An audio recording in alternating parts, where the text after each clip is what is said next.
नमस्कार भक्तों। आज हम आपको सुनाने जा रहे हैं भगवान श्री कृष्ण की एक ऐसी पौराणिक कथा जो केवल सुनने के लिए नहीं बल्कि जीने के लिए है। यह कथा हमें सिखाती है जीवन में कर्म क्या है, धर्म क्या है और सबसे बड़ा प्रश्न है मनुष्य दुखी क्यों होता है। तो चलिए भगवान के जयकारे के साथ इस पौराणिक कथा को शुरू करते हैं। जय श्री कृष्ण। द्वारका नगरी से कुछ दूर एक छोटा सा गांव था, सुरभि ग्राम।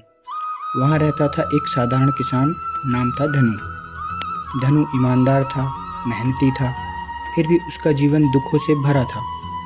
कभी फसल सूख जाती, कभी रोग लग जाता, कभी परिवार बीमार पड़ जाता। एक दिन खेत में बैठा बैठा धनु आकाश की ओर देखकर बोला, हे भगवान, अगर मैं ईमानदारी से कर्म करता हूँ तो फिर मेरे जीवन में इतना कष्ट क्यों।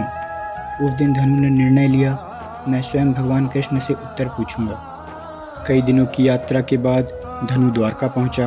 वहां उसने देखा नीले मेघ से श्याम शरीर, मुस्कान में करुणा और हाथों में बांसुरी। धनु फूट फूट कर रो पड़ा, प्रभु, मैं सच्चा कर्म करता हूँ, फिर भी दुखी क्यों। श्री कृष्ण ने मंद मुस्कान के साथ बोले, वत्स, क्या तुम वास्तव में कर्म करते हो या केवल फल की चिंता। धनु चुप रह गया। श्री कृष्ण धनु के पास बैठकर बोले, सुनो वत्स, यह संसार कर्म भूमि है, फल भूमि नहीं। उन्होंने एक बीज उठाया। जब तुम बीज बोते हो क्या उसी क्षण फल मांगते हो। धनु बोला, नहीं प्रभु, तो फिर जीवन में तुरंत फल क्यों चाहते हो। श्री कृष्ण ने धनु को दिव्य दृष्टि दी। धनु ने देखा अपने पूर्व जन्म में वह एक धनी सेठ था। उसने गरीबों से छल किया, मजदूरों का हक छीना और अहंकार में डूबा रहा। श्री कृष्ण बोले, वत्स, तुम्हारे आज के दुख तुम्हारे बीते कर्मों का फल है। धनु कांप उठा।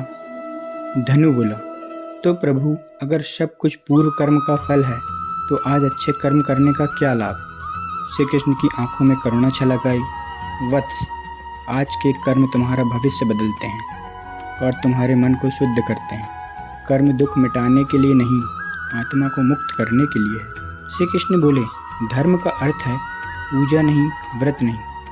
धर्म है सही समय पर सही कर्तव्य। जब माँ बनो स्नेह धर्म है, जब पिता बनो संरक्षण धर्म है, जब किसान बनो ईमानदारी धर्म है और जब मनुष्य बनो तो करुणा धर्म है। श्री कृष्ण ने पूछा, धनु, तुम दुखी क्यों हो। धनु बोला, क्योंकि मुझे फल नहीं मिला। श्री कृष्ण बोले, यही दुख का मूल है। जहाँ अपेक्षा है वहीं पीड़ा है और जहाँ समर्पण है वहीं शांति है। श्री कृष्ण खड़े होकर बोले, कर्म करो लेकिन फल मुझे सौंप दो। जो हुआ मेरी इच्छा समझो और जो हो रहा है उसे मेरी कृपा। धनु का जीवन बदला। वह पहले की तरह मेहनत करता, पर अब बिना शिकायत। धीरे धीरे उसके दुख कम होने लगे, लेकिन सबसे बड़ा परिवर्तन, उसका मन शांत हो गया। श्री कृष्ण ने विदा लेते समय कहा, वत्स, जीवन का उद्देश्य सुख पाना नहीं बल्कि समझ पाना है। जो समझ गया वही मुक्त हो गया।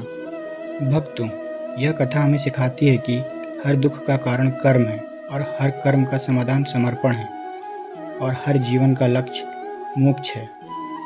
जय श्री कृष्ण।